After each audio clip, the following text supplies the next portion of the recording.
Hi everyone, let's get started.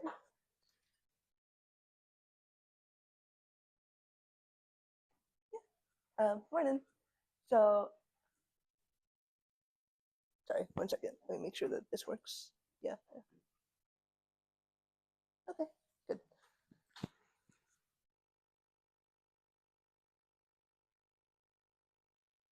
Okay, yeah. So the main topic for today is caching, but I just wanted to finish up last time because we didn't get to finish. I made a picture because last time there were some questions about how you do this for loop in divide and conquer. So this is the pseudocode. These are your loop bounds, like low and high. Normally you can think of these as like 0 and n.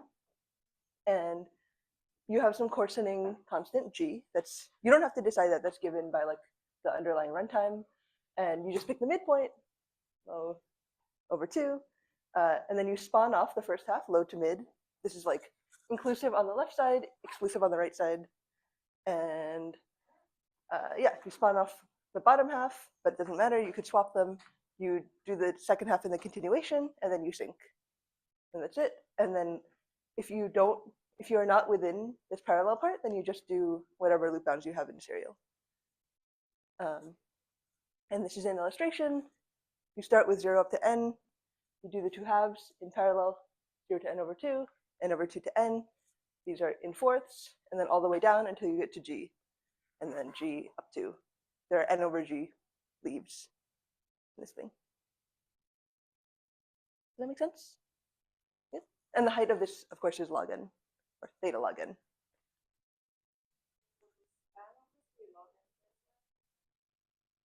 The span of this is log n plus whatever the span of the max of these iterations is. Does that make sense? Yes. In this case, would it be log n plus g?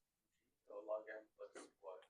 This would be log n plus g plus whatever, like, this doesn't say what is in the iterations. This is just the number of iterations that these leaves. And I guess g is theta 1. So this would be, the height of this is theta log n. But if any of these iterations is more than 1, then you would have to add that into the span. I mean, even if it's 1, you could add it into the span, but it doesn't show up in the asymptotics. But for example, like sometimes there's an outer loop that's like log n and an inner loop which is n. So then we log n plus n, which is one of these inner loops. Does that make sense? Cool. Thank you. Okay. Yeah, moving on. I didn't finish this merge sort last time and it was kind of fast, so I just want to start from here. Could you put your laptop away? Thank you. All right, cool. So this is the merge sort that we had last time. Actually, this is just the merge code. So you have 2 lists, you have 2 sorted lists A and B, and you want to output them into C.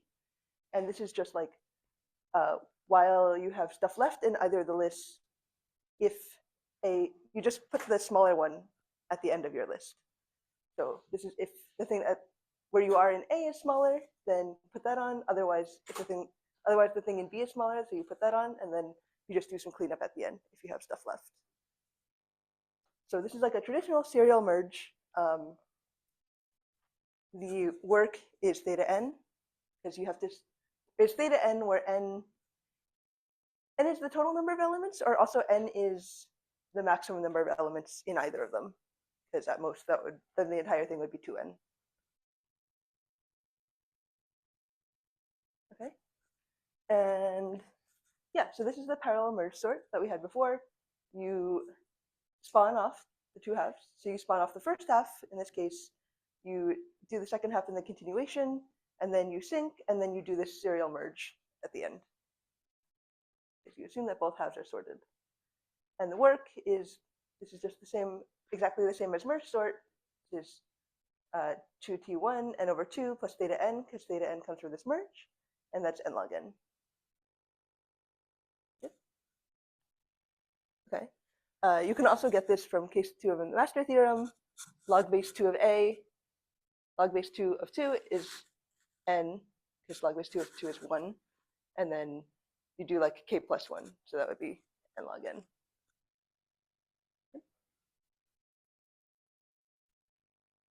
Okay. The span here is t infinity, which is the path on the infinite number of processors, n over 2, because you cut the problem in half every time, plus theta n, because that comes from the serial merge, which is theta n. Okay.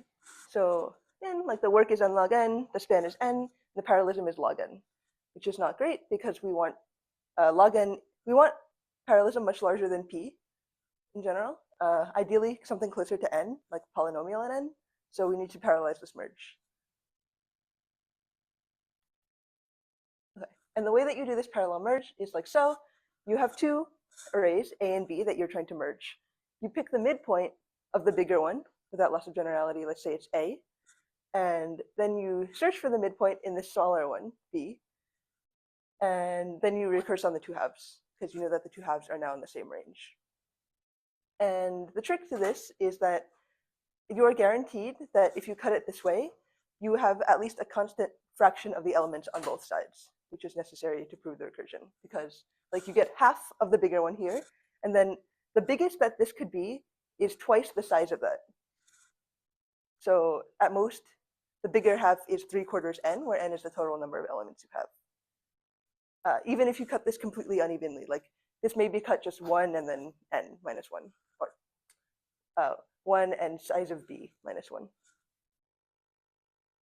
Yeah, so the main idea here is that you don't necessarily you can't cut them exactly in half every time, but you can cut them a constant fraction, and we're going to try to prove, and then you can still prove things about like the height of the recursion from there. Does that make sense?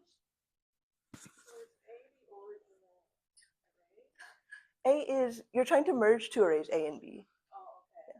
Yeah. And we're just saying one of them is going to be bigger, or if they're equal, you just pick any one of them. So for here, you pick the bigger one. And the reason that you need to pick the bigger one is that you need to cut the problem by a constant factor every time.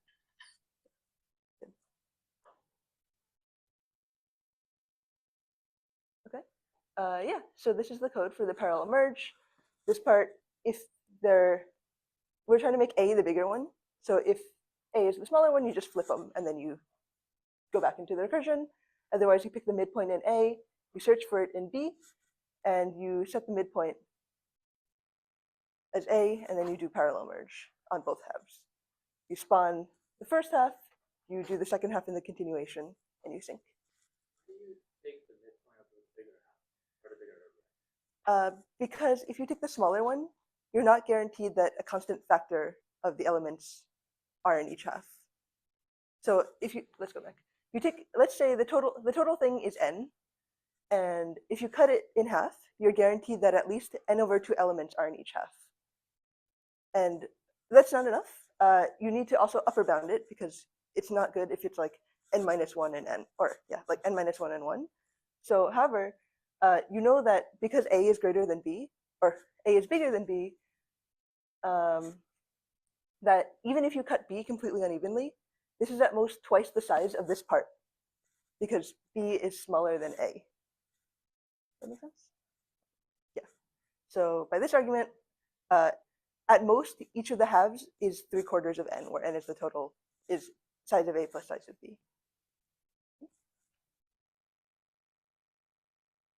Okay. Yeah, so this is the parallel merge. You spawn the two halves, and you sync. The span is upper bounded by this thing, 3/4 n over 4 plus log n, because log n is the span of this parallel merge. You have to do the binary search, and that gives us log squared by the master theorem.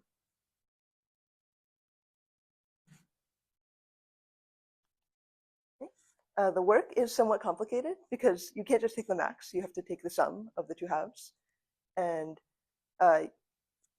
like alpha here is some constant between 1/4 and 3/4, but alpha may be different at all the levels. So it's a bit complicated, and we want to show that it's theta n, because we need the merge to be theta n to keep the work bound. Okay.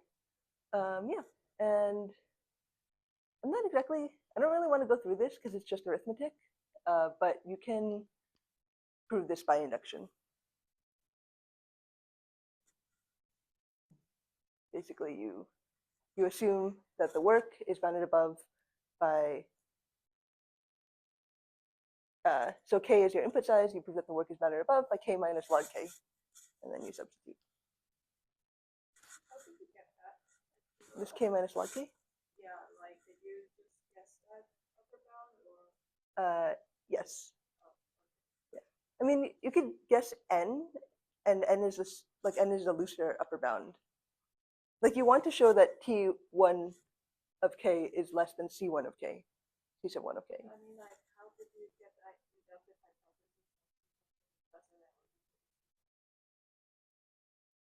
I think it just makes the math easier, but you could, like, what you actually want is t sub 1 of k is less than or equal to c sub 1 of k, because that would mean that it's constant, or that would mean that it's linear in k. So did you get that just by experience or? I got that by trying to expand this with c sub 1 of k, and then it got messy. You don't have to do something complicated like this. It's just to show you that this is the vague idea of how you would do it.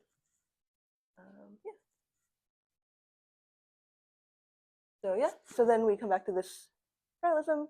The work is theta n, the span is log squared, and the parallelism of this merge is now n over log squared n.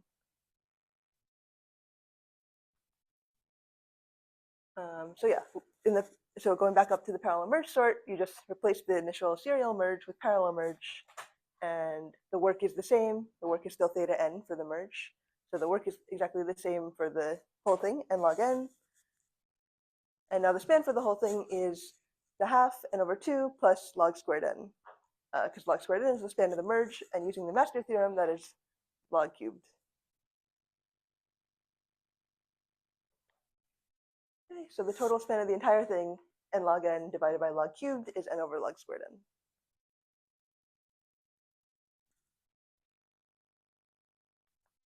Good? Questions? Yes. And you go back to more stuff. Like, what was the difference between the very last slide you showed us and the slide where you talking about some other work span? Oh, that was, sorry, earlier was for just the merge itself, and this is for the entire merge sort. Yeah. They happen to be the same, but it's not guaranteed that they always would be. Yeah. Cool. Questions? What's the slide again? The work and parallelism. Oh.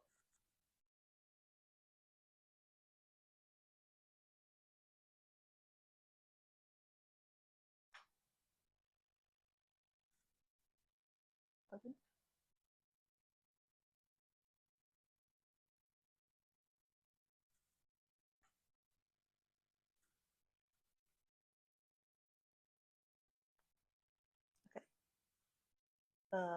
Yeah, so moving on. I have one more problem left to do in this parallel section, and then we're going to move on to today's topic. The rest will be about Tableau construction. Tableau construction is dynamic programming, basically. So you want to fill this n by n table where a of ij is some function of the things neighboring it. So ij minus 1, I minus 1j, and I minus 1j minus 1. So it's like the three neighbors this way. Yeah, and this is just classical dynamic programming. You can do like longest common subsequence like this. Edit distance is like the three neighboring you. Time warping is another dynamic programming problem. And the work is n squared because you have to fill out this entire table, which is n squared. Is this good? People know about dynamic programming? Okay. Yeah, so to recurse, as you might guess, we're going to do it with divide and conquer.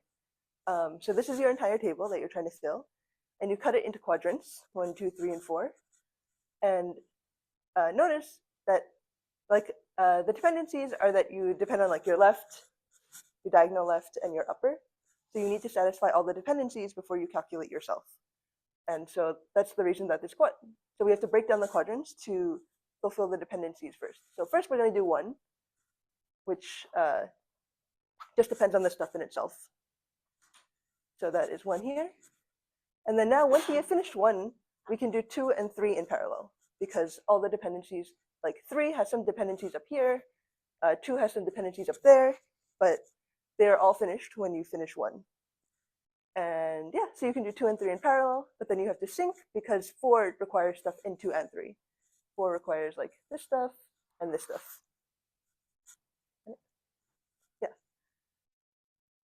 So we want to show, yeah, so what is the occurrence for the work?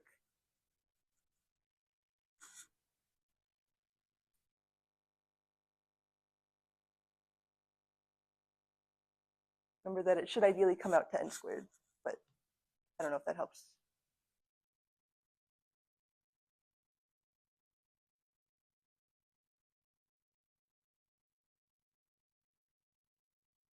Sorry, this is a question for everyone. What is the recurrence for the work of this divide and conquer thing?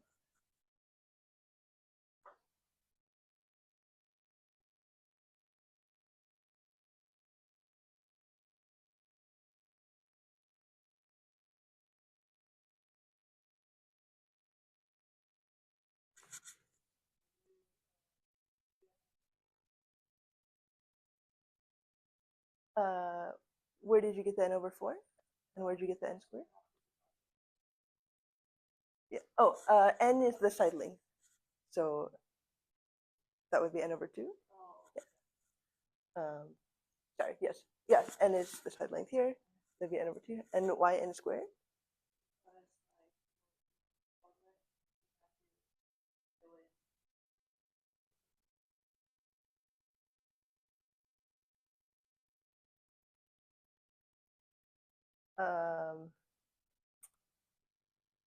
I guess you're gonna recurse all the way down. So every level of the recursion doesn't have to do n squared. So it would be 3t of n divided by 2 plus O of n squared. Why 3? 3 because we have the inverse of the left half of the This is the recurrence for the work for the entire thing. So like the recurrence for the work is going to be like, it's going to be like the number of subproblems times t of n over how far you cut the problem by. So how many subproblems are there? Yeah, and then you cut the work by n over 2 every time. And then now you need to figure out what is f of n. And when you do this cutting, you are not necessarily filling up the Tableau at this point.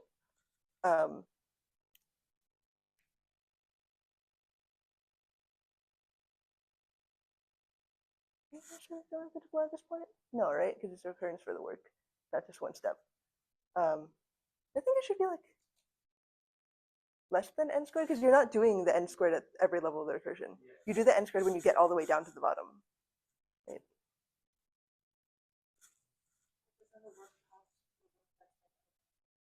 Yes. Yeah. So like the way you count the work that's done at the bottom is like you get the recurrence and then you apply the master theorem.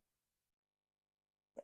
So like the work at every level is just the work to cut the subproblems.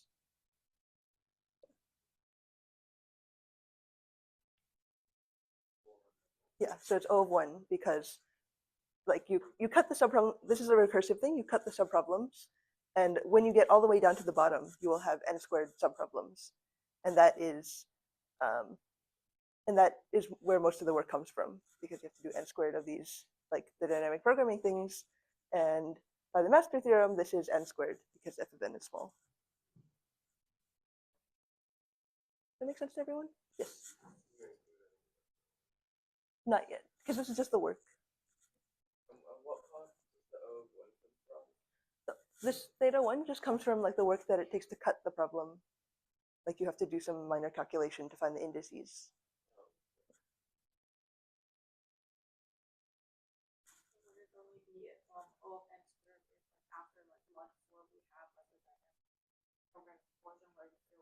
Yeah, yeah, exactly. Like if after line 4, then you did some other stuff, then like if you think about like the matrix multiply, that was plus n squared in the first one because then we had to do the matrix addition, and that was not part of like the actual cutting or submatrix multiplies.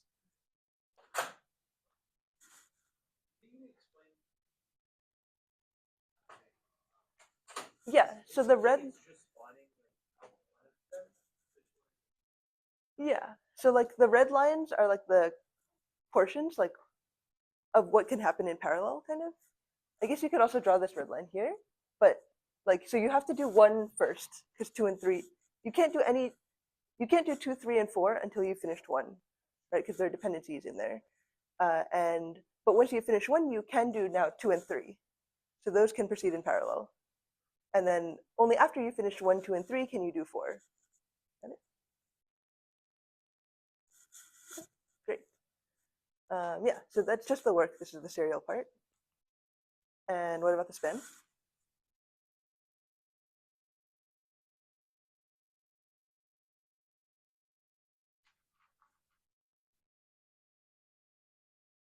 Sorry? Log 4n?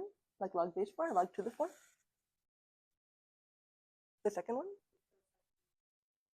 Oh yeah, N is Log 2n. So yeah, so what is the recurrence, like in form of t?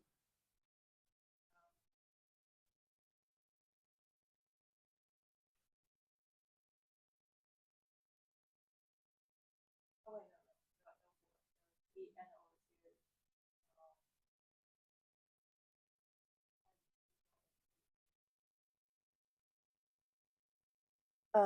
So how many, I guess the reason that I put these lines is like, this is like how many serial, remember that span is like, you do span in series. So these 3 parts are like the parts that you have to do in series because they have dependencies. So there's 3 of them, and each one of them has span something. Make sense? Like the way you do the recurrences is like how many subproblems you have, and then what is the size of each subproblem. So like if it was just Tn over 2, that would mean all the subproblems could happen in parallel. When you do number one and do 2 and 3, Mhm. so that would be 8 T. Yes, exactly. Yes, so it's 3 Tn over 2, and then the theta one is the same as it was in the work. Good. Does that make sense to everyone? Like there are 3, like in some sense, sections that you have to do serially, and within the parallel sections you can take the max, but across the sections you have to add them. So that's where the 3 comes from, and then the subproblem size is n over 2, and the theta one is just like from the cutting again, and using the master theorem, that's n to the log 3. First quadrant there. Run that and you see running that serial, running that completely.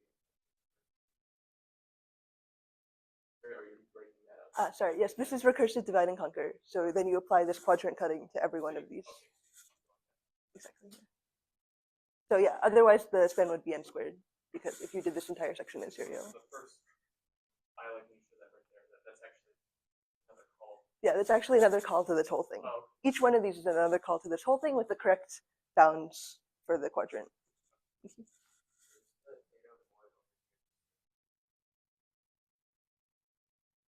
Yes, because I guess technically you could parallelize the index computation, like you just have to find the boundaries, but it's not really worth it because there's not so many of them.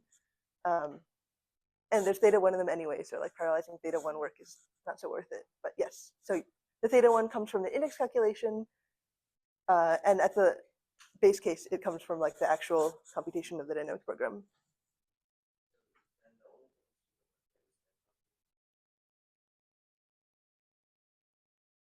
Yes, because here there's 4 subproblems. Like work, you have to add up all the subproblems that you do, but span, it's not necessarily equal to the total number of subproblems. It's equal to the number of subproblems that you had to do, like that depended on each other. So that's why this is 3, because they're like three parallel sections in some sense, and the work was 4 because there are 4 quadrants.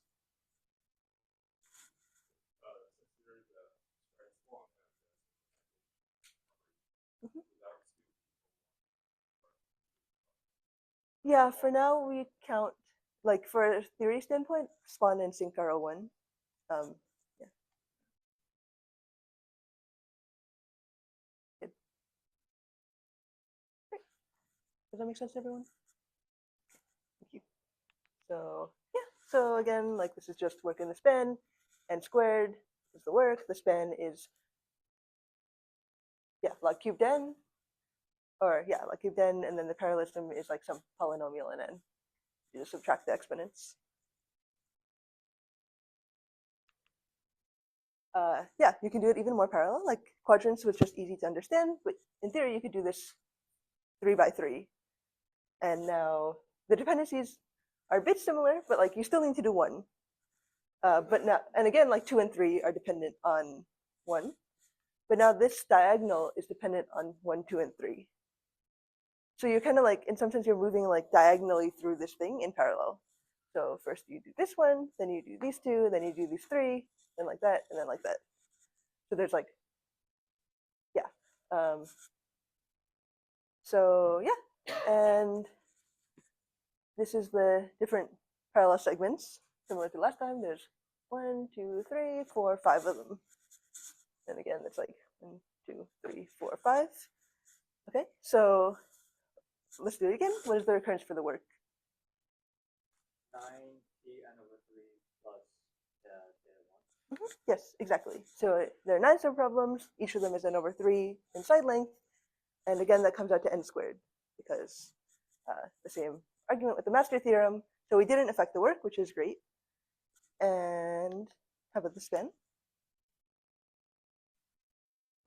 5T(n/3) plus the 1. Yes, good. So there are 5 like serial sections in some sense. n/3 plus theta 1, that's log base 3 of n to the log base 3 of 5.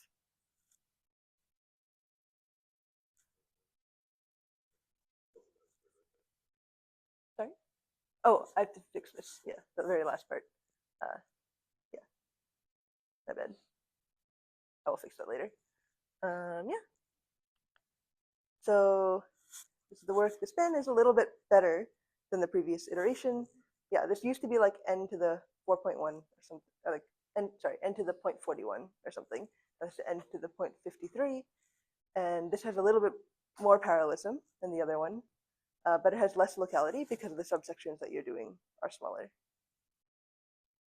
And we'll talk about locality today. Okay. I don't want to answer this question now, but since we can keep doing this cutting, actually I think it's maybe in the homework or something related to it. We'll do that. So what is the largest parallelism that you can get for this problem in the binary forking model? So like we saw, if you cut it in 3, you can do better than if you cut it in 2. Like why not cut it in 4 or 5 or however many? Yeah, using only these fork join control constructs, parallel spawn, parallel sync, and parallel for. And yeah, that's the end of parallelism. This is related to the lecture, but like during our homework, when we show like work span, do we also need to show the different relation? Or is it fine to just It would be good to show the reference relation because then you can just like, how do you derive the work in the span without using master theorem? and so for parallel four, we can just assume it's always Yeah. I guess I didn't really specify in this homework, but on the exams I will specify which model to use for parallel for. So since I didn't specify, you can use either one, like PRAM or binary forking. And you just specify like what you assumed. Thank you. Is there a question?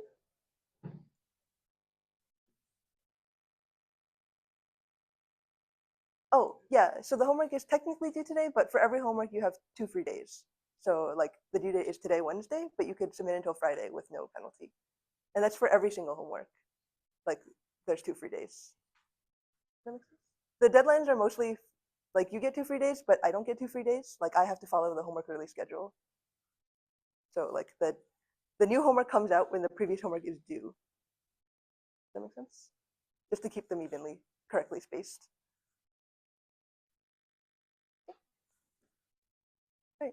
All right, let's move on. So yeah, the main topic that I wanted to do today is caching. And I think that some people already have background in basic, like cache basics, like how the hardware works. I know somebody mentioned it to me earlier, but this is more the theoretical side, so I hope that there's not much overlap. And we're gonna forget about parallelism for 1 second. We're gonna just talk about how the memory hierarchy works on one processor, because it gets way more complicated when you add parallelism, and it's still worth talking about even when you have one thread. Okay. Why would we care about the cache hierarchy? Most applications run at 10% or less of what is called peak performance, which is the maximum number of flops that your processor can do. And the reason for that is because data movement is much slower than processor speed. We talked a little bit about it in the first lecture, but this is again like a cartoon. Y-axis is performance, x-axis is time, and this is like relative growth in performance over time. So processor speed is going up much higher, like over 10,000 times what it was in the 80s. But however, memory speed is less than 10 times better than what it was in the 80s. So there's this huge, like 2,000 times gap between the two. And like even if your algorithm uses the flops as efficiently as possible, if it doesn't use the memory efficiently, then you're going to be bounded here and not there. Okay. And yeah, it seems weird to be talking about one-threaded performance in parallel computing. This didn't actually used to be a topic in this class, but I like these topics, so we're doing them. Yeah, and I think it's important because data movement is important in any performance model, and like in some sense, doing this data movement optimization is serial, but you need to start with a fast serial implementation to get a fast parallel implementation. Because if your serial implementation is poor, then like even if you get perfect speed up, you're not going to compete even with an optimized serial implementation. So this is just an example to show why you might care. This is matrix multiply again. This green one is naive 3-loop matrix multiplication that we have been doing. It's, oh, up is bad. This is runtime. So this 3-loop is here. This red one is one thread optimizations on like basically data movement probably is up there. When you add the 8 threads, it only goes a little bit better because you have at most 8x improvement, and yeah, so you can do a little bit more optimization if you switch your hardware. But anyway, so what I'm trying to get at is you can get matrix multiply is a special problem, but it's a good case study. You can get over 100x improvement just by doing memory hierarchy optimizations and parallelism. If you have 8 threads here, you can get 8x. Like I said, matrix multiply is an extreme case, but sometimes you can get like 10x improvement from just regular sequential optimization. Yeah, so into some basics about the memory hierarchy. We talked about this a little bit maybe in the first lecture. There's 2 main costs to memory access, which is load and store. The first one is latency, which is the cost to load or store one word. So that's the cost to like fetch your data from disk or DRAM or whatever it is. That's represented by alpha. And then the bandwidth is the average rate that it takes to load or store a large chunk of data. So that's like once you have filled your bus with data movement, how many bytes per second are you moving? So like your machine might tell you like, oh, I have like 10 gigabits per second bus or something. And that's bandwidth. So bandwidth is like this. You can move more stuff in parallel quickly. And latency is like the minimum trip time in some sense. Like the latency is not getting better. No, latency is not getting better if you, sorry. Like if you move more stuff, it doesn't help your latency, but if you move more stuff, it takes more advantage of your bandwidth.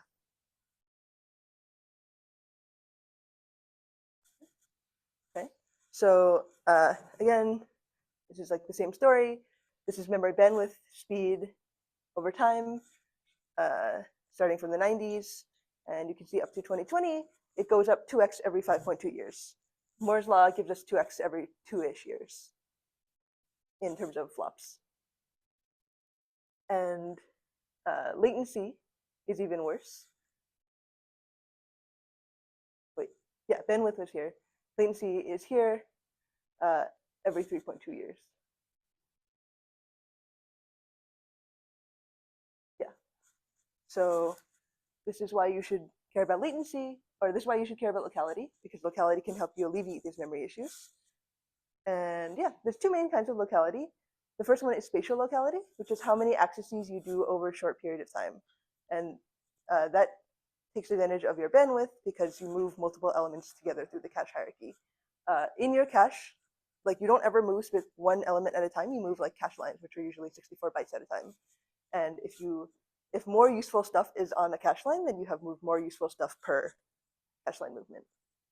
Another one is temporal locality, which is how many repeated accesses you make in a short period of time. And so that's kind of like you have some stuff already in your cache, and you want to use it as much as possible before you evict it. Evict means like your cache is a bounded space, and you can't hold infinitely many things in it, so you want to use the stuff in it as much as possible before you lose it. Yeah, so this is using the memory hierarchy, and that thing is using the cache lines.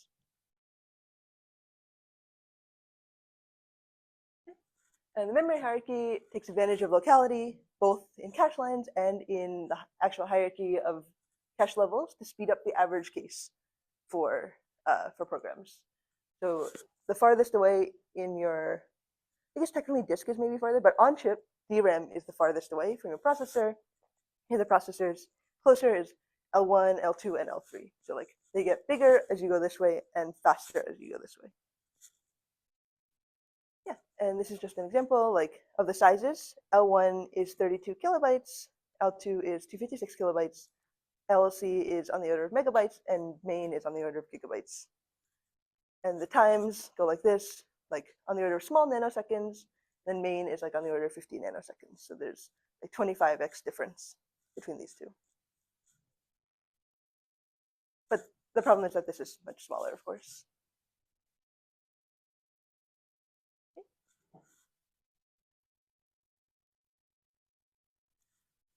Yeah, so your cache is expensive small memory, which keeps a copy of the data, and it's hidden from the software. So like you don't ever have to manage the hardware cache in your software.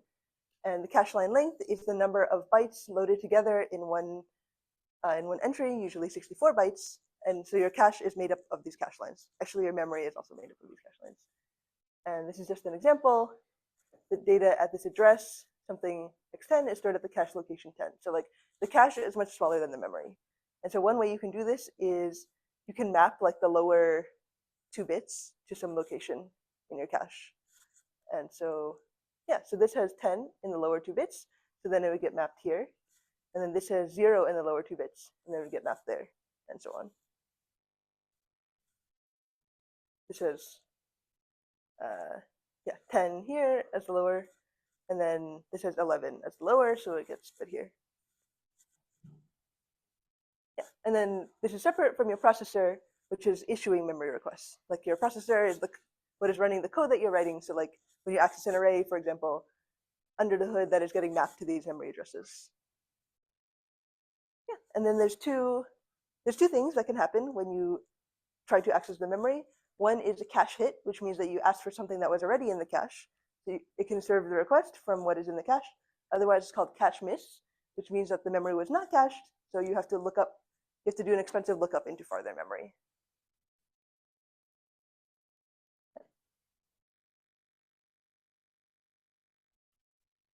Okay. There are several ways that you can implement your cache. The most simple way, like I was just showing, is called direct map, which is kind of like the lower bits determine where you go in the cache, and there's only one possible location that every cache line can go into. And yeah, it's called direct map, and that's the easiest to implement, I guess, because there's only one location that any cache line can possibly go. And the set is just the lower bits. And to find a block in the cache, you only have to search a single location in the cache. And if you're trying to fetch something into the cache and there's something already there in that set, then you have to evict what is already there. Or I guess you don't have to, but it is likely that you would.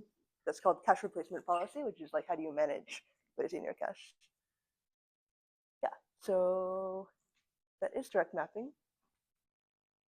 And then on the very opposite side, on the other extreme, there's called fully associative, which is that you have your entire memory and you have your cache, and any cache line can go into any slot in your cache. So that is, in some sense, more flexible because, like in direct map, if you map to one location, even if other spots are free, you would still have to kick your own thing out or like the previous thing out. But here, if any slot is free, you could just put it there. But on the downside, it's much more complicated to manage this because you have to, one, know where the empty slots are, and also when you try to find something, you have to find where it is, and you have to maybe maintain like some kind of ordering, whatever it is. But in direct map, it takes like order one to find what you're trying to find, but in fully associative, you may have to look through the entire thing. It's not like when processor tries to access president, like it accesses every single entry in the cache item. You check like this one. Usually, like in your program, you request a memory location. So you're saying like if you request in parallel multiple memory locations, how does that work? Like for cache, like we check because I think that's what they do for PLB. It's like so like because PLB you can just they just so you have to like check it all at once. So like they just You don't, depending on how you manage the cache, you don't have to check every line. Like if you know what memory location you're looking for, like in direct map, for example, you know exactly what slot it may be in. And so in that case, you can just check the one line. And if it's not there, then you have to go farther. There usually is something in the middle, which I will go to next. One search in parallelism, tag search. You said it's one because you have to search the tag search. Mhm. But sometimes they do that in parallel. Search for the tag in parallel. You search every single slot in parallel, yeah, which would be login in binary forking and one in PRM. Right? Because you don't have any, like, without management, you don't know that this is sorted or anything. Yeah, I don't need sorted. It is parallel, not ordered. Mhm. Just have n thread search in this n slots for the tag. Yes, you can. It uses more power, but Yeah, it's not very efficient because it is only one of them. So like, yeah, I think in reality, people don't use fully associative cache because it's hard for the hardware to manage it. Does the W mean specific W Oh, no, this is just an example. Like here, I guess W is 4 because there's 4 bits, or 16, I guess. These are in hex. Yeah. Yeah. I showed this not because it's a realistic cache policy, but because it's in some sense like an ideal cache that we would have. Like if we could search it efficiently, this would be great because you would minimize the number of evictions you have to do because you could utilize your space most efficiently. Yeah. Oh yeah, okay. And I think I said something like this already. When the cache is full, you have to evict a block to make space for your new block. And what determines what you evict is called the replacement policy. And so in the middle is something called the set associative cache, which is, if you remember, like for direct map cache, every line can just go to one slot. But for set associative cache, every line can go to some fixed number of slots, parameterized by k. So this would be k-way associative means, so if k was 2, like two-way associative, that means like you kind of like, if you imagine like your direct map to be like a tall, skinny vector, like you kind of just like multiplied it by 2 widthwise. So you have, for two-way associativity, you have 2 slots that every set can possibly go to, and you have to check both sets when you're looking for something. Or k can be anything like 2. Usually it's small, like at most 8, because like the wider it gets, the more complicated it gets to do the search. So yeah, so this is like in between fully associative and direct map. To find the block in the cache, you only have to search the k locations in the set, which are determined by the lower bits. And yeah, in reality, this is what is usually going on.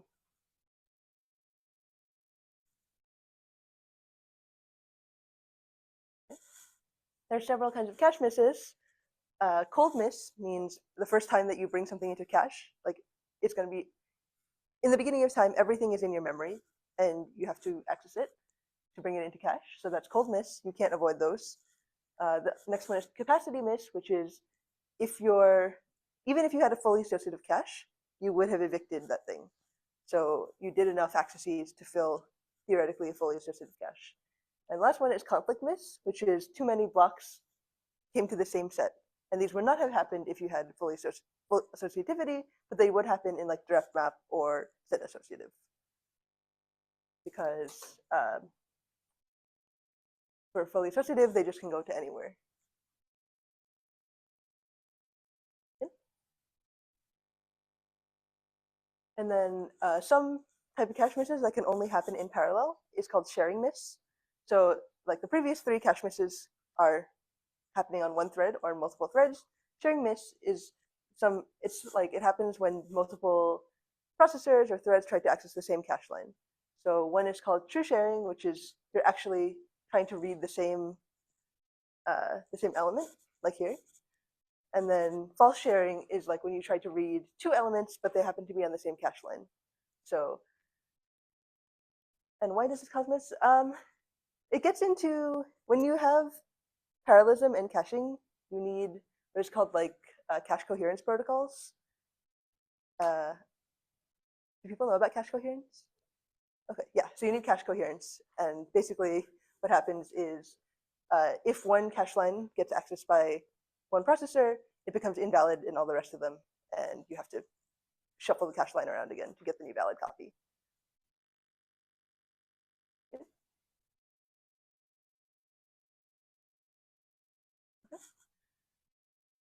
Yeah, so one issue that can happen when you have like one common computation that we're trying to do is matrix multiply. And we often, if we're doing this divide and conquer thing, we get to, right. Yeah, let me go back. Relating to the cache, reason why food sharing is the one where you can like accept this happening.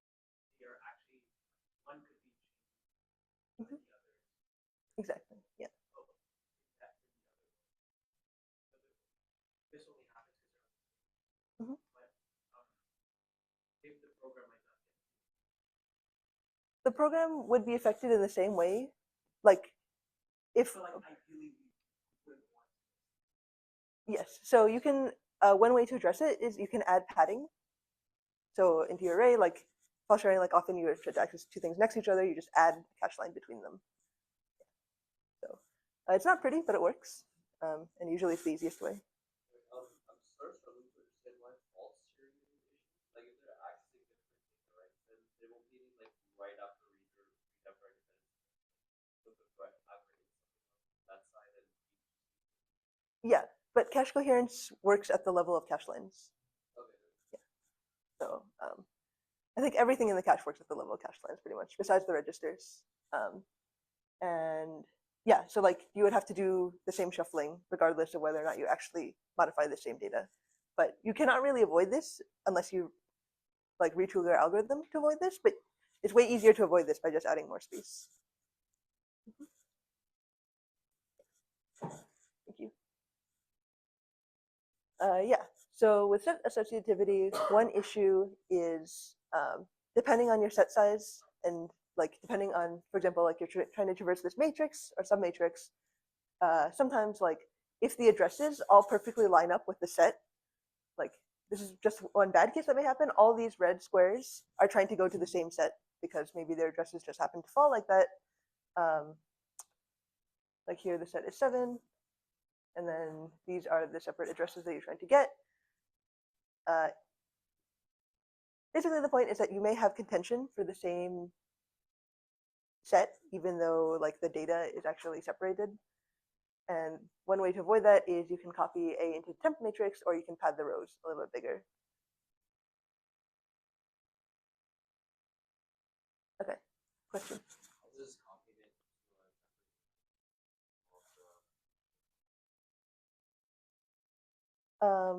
Because then the addresses would be 32 apart rather than because the total matrix is like 2 to the 15. Yeah, the total matrix is 4096 columns of doubles, which is 2 to the 15 bytes. And then, but copying this into 32 by 32, and then, sorry. Okay, so each of these red squares is 2 to the 15 bytes apart from each other.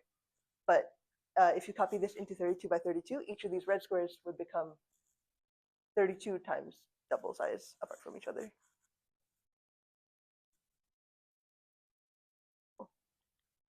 Questions? Good question.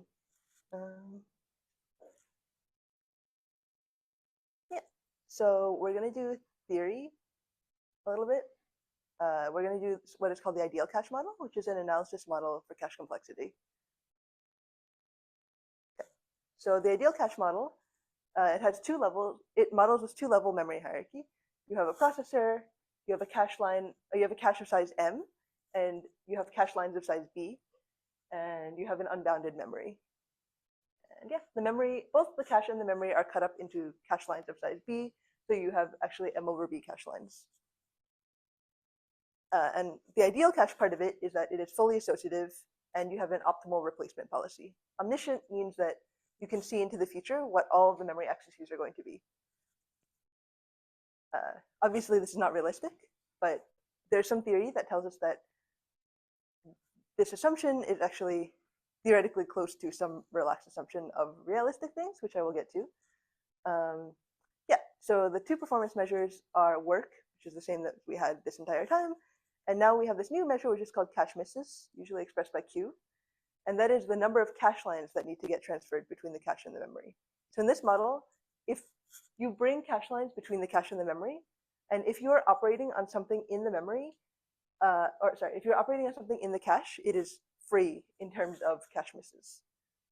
Obviously, this is not realistic. Like if you did arbitrary amounts of work on a cache line, obviously in reality, that would take time. But for the purposes of this model, we are just measuring the cache misses. And for many problems, it turns out that that is a good enough proxy for the time, because often you're not doing like arbitrary work on some cache line. Usually doing like not a lot of work on the cache line. Does that make sense?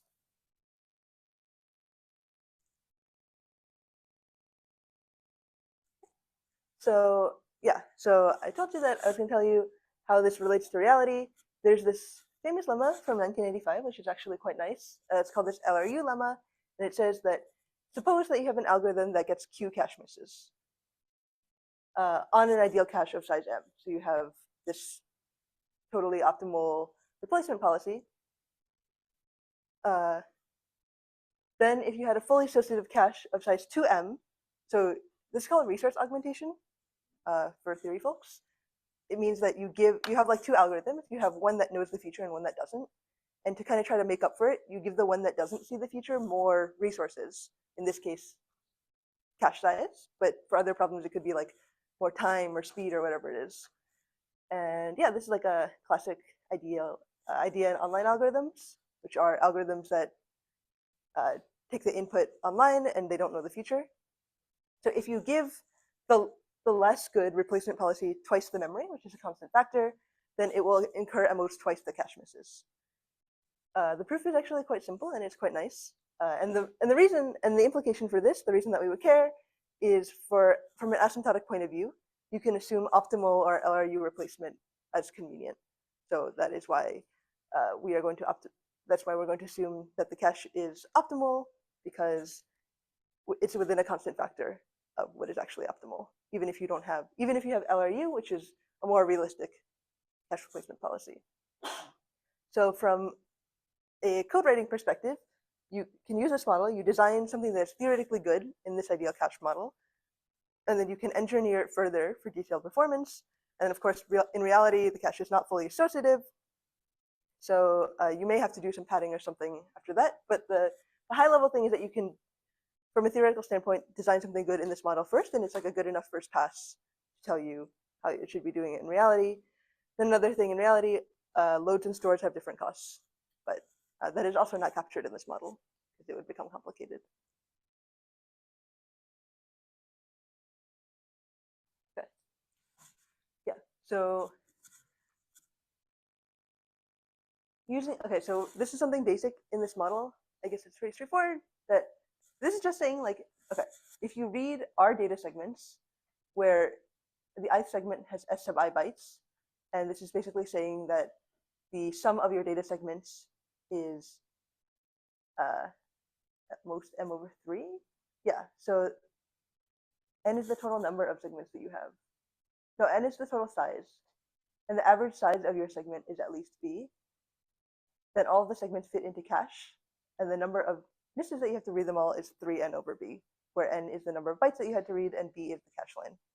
So this is like a lot of notation to say that if you read a contiguous piece that is smaller than your memory size, you're going to incur no more than theta n over b cache misses to read that into your cache.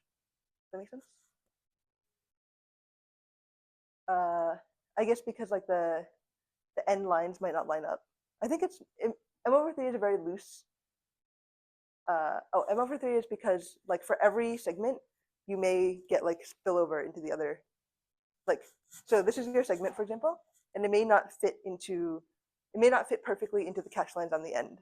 So for every segment, you have, if your segment is size s sub I, you have to read at most s sub I over b plus 2 cache lines. Because like, so if this set s sub I perfectly lined up with the cache lines, this would be s sub I over b, right? But however, it may not perfectly line up on the cache lines, so it's like floor of s sub I divided by b plus 2 on the either end.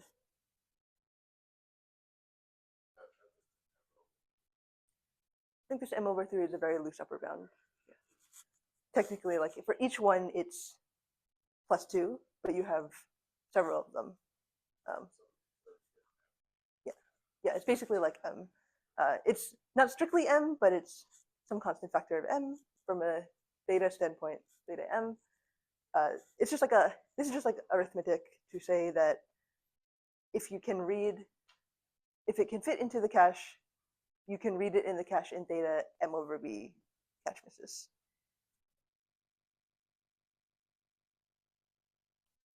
Okay. And then there's another assumption in this ideal cache model, which is that you have at least b squared cache lines in your memory, where b is the size of your cache line. And the reason for this is because if you have, yeah, basically it's to fit submatrices into the cache from a theoretical standpoint. So like if your submatrix is length b, like it also needs to be tall in b, and that is what that gives you. Yeah, and this is what I just said. The reason that we want to make this assumption is, for example, when we do like two-dimensional computations, you want to fit the square subproblems into the cache.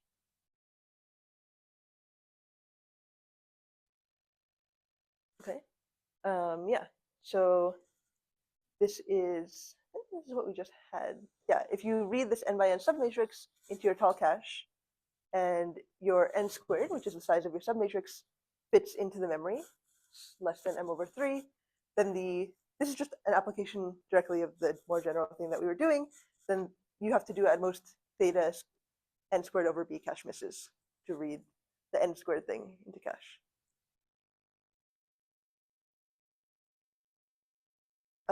It is at most 3n squared over b, so that's theta n over b, or theta n squared over b.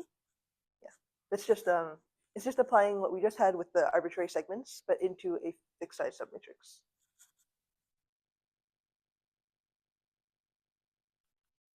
Okay. Questions? Yeah.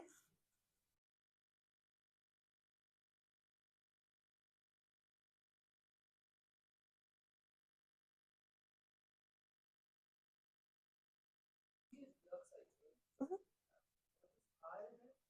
R is the number of segments that we have.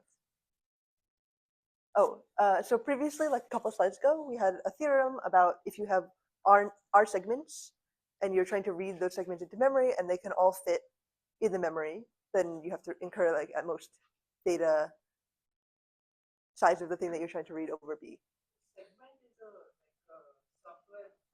Segment is just like a contiguous block of memory. Okay.